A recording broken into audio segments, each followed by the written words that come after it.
জুলাই বিপ্লবের অন্যতম অগ্রনায়ক ও ইনকিলাব মঞ্চের আহ্বায়ক শরীফ ওসমান হাদীকে রাষ্ট্রীয় ও জাতীয় মর্যাদায় ঢাকা বিশ্ববিদ্যালয়ের কেন্দ্রীয় মসজিদ প্রাঙ্গণে দাফন করা হয়েছে। আজ বিকেলে জাতীয় ও বিদ্রোহী কবি কাজী নজরুল ইসলামের সমাধির পাশে তাকে চিরনিদ্রায় শায়িত করা হয়। দাফনের পূর্বে হাদীর মরদেহ সমাধি প্রাঙ্গণে আনা হয়। সহযোদ্ধা, রাজনৈতিক নেতৃবৃন্দ এবং সাধারণ মানুষের অশ্রুসিক্ত নয়নে তাকে শেষ বিদায় জানানো হয়।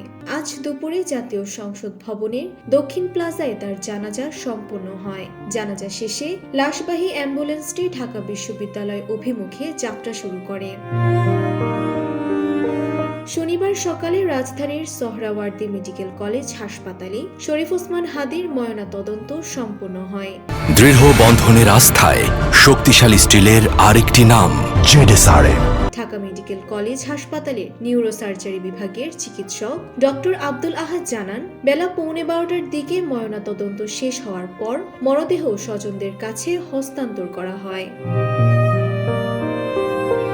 উল্লেখ্য, গত 12 ডিসেম্বর রাজধানীর বিজয়নগর এলাকায় গণসংযোগ চলাকালে মোটরসাইকেল থেকে আসা দুর্বৃত্তদের গুলিতে গুরুতর আহত হন হাদী। গুলিটি তার মাথায় বিদ্ধ হয়েছিল। ঢাকা মেডিকেল ও এভার কেয়ার হাসপাতালে প্রাথমিক চিকিৎসার পর উন্নত চিকিৎসার জন্য তাকে এয়ার অ্যাম্বুলেন্সে সিঙ্গাপুরে নেওয়া হয়। সেখানে চিকিৎসাধীন অবস্থায় গত বৃহস্পতিবার রাতে তিনি শেষ নিঃশ্বাস ত্যাগ করেন। গতকাল শুক্রবার সন্ধ্যায় তার মরদেহ দেশে পৌঁছালে রাতে জাতীয় হৃদরোগ ইনস্টিটিউটে হিমাগারে রাখা হয়। শরীফ ওসমান হাদীর এই অকাল প্রয়াণ ও আত্মত্যাগ জুলাই বিপ্লবের ইতিহাসে এক শোকাতুর অধ্যায় হিসেবে স্মরণীয় হয়ে থাকবে। ডেস্ক রিপোর্ট, জয় জয় দিন।